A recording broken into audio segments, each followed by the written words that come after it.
este video vamos a hablar sobre los objetos y las propiedades. Un objeto es un tipo fundamental en JavaScript, ya que en JavaScript todo es un objeto, todos son objetos, incluso las funciones son objetos. Y un objeto viene a ser una colección de propiedades. Estas propiedades son pares de nombre y valor que luego vamos a ver cómo se manejan en su sintaxis. Ahora, estas propiedades que se manejan en los objetos son las que luego nosotros vamos a poder utilizar como si fueran variables que nosotros hemos creado. Ahora también los objetos son mutables y manipulables por referencia. ¿Qué quiere decir esto? Quiere decir que si nosotros tenemos un objeto X y luego nosotros creamos un objeto Y igual a X, lo que va a pasar es que no se va a crear una copia del objeto X, sino que se va a crear una referencia del objeto X. Entonces, cuando nosotros modifiquemos algo en el objeto Y, eso también se va a modificar en nuestro primer objeto, que fue el que teníamos, que era el objeto X. Esto quiere decir que los objetos los podemos manipular, pero por referencia, si es que nosotros hacemos esta operación de crear un objeto igual a otro. Estas son las formas en las que podemos crear objetos. Vemos como al inicio estamos creando una variable A y luego le estamos pasando lo que son las llaves para definir que es un objeto, y por más que se lo pasemos vacío, sin propiedades, igual se crea un objeto sin propiedades. Luego tenemos la variable B y luego vemos la sintaxis de cómo creamos las propiedades dentro de un objeto, ¿no? Primero, dentro de las llaves vamos a crear todas sus propiedades. Cada propiedad vendría a ser primero su nombre, luego dos puntos y el valor que va a tener esa propiedad. Y luego, si vamos a crear otra propiedad, lo separamos por una coma. Y bueno, de esa forma igual podemos ordenarlo en una sola línea o en varias líneas de repente para verlo mejor. Entonces, para hablar de propiedades, aquí lo que vamos a hacer es crear un objeto. Primero yo le voy a llamar a este objeto libro y lo voy a crear con un par de propiedades. Primero le voy a crear un autor y le voy a poner Stephen King. Luego la coma para crear otra propiedad donde le voy a poner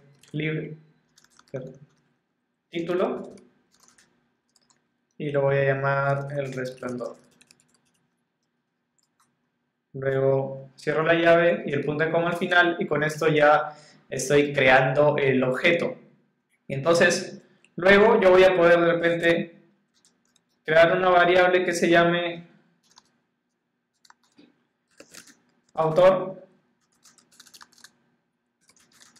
y le puedo utilizar alguna propiedad que yo tenga en mi objeto libro como el del mismo autor. Entonces yo puedo hacer esto, libro.autor, y de esta forma voy a obtener el valor que tiene esa propiedad de autor y se la voy a pasar a una variable con ese nombre. Entonces luego puedo llamar a autor y me va a botar la propiedad. Entonces simplemente con poner el nombre del objeto y punto el nombre de la propiedad como autor, puedo retornar el valor.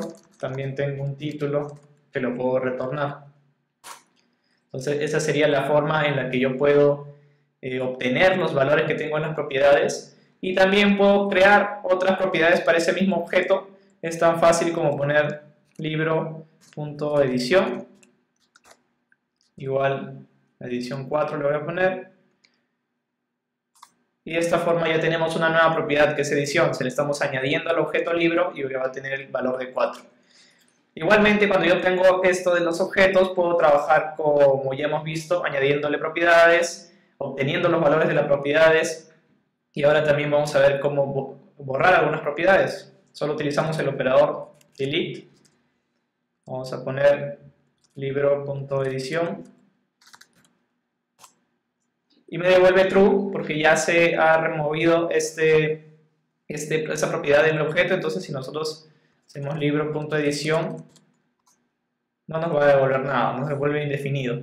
Entonces esto ocurre porque ya removimos la función. Entonces nosotros podemos comprobar de una forma muy interesante si es que tenemos esa propiedad en el objeto. Yo puedo decirle, primero llamo al objeto que es libro y voy a utilizar este método que es houseOwnProperty. Entre paréntesis le paso la propiedad que quiero preguntarle si es que tiene. Quiero preguntarle si tiene título. Entonces me devuelve true porque sí, efectivamente tiene el título. Pregunto por la edición y me va a devolver false porque aquí lo que ocurre es que como ya removimos esa propiedad del objeto, entonces ya no lo tenemos ahí presente, ¿no? Entonces de esta manera nosotros podemos comenzar a crear objetos trabajar con sus propiedades para obtener valores, crear propiedades y eliminar las propiedades igualmente.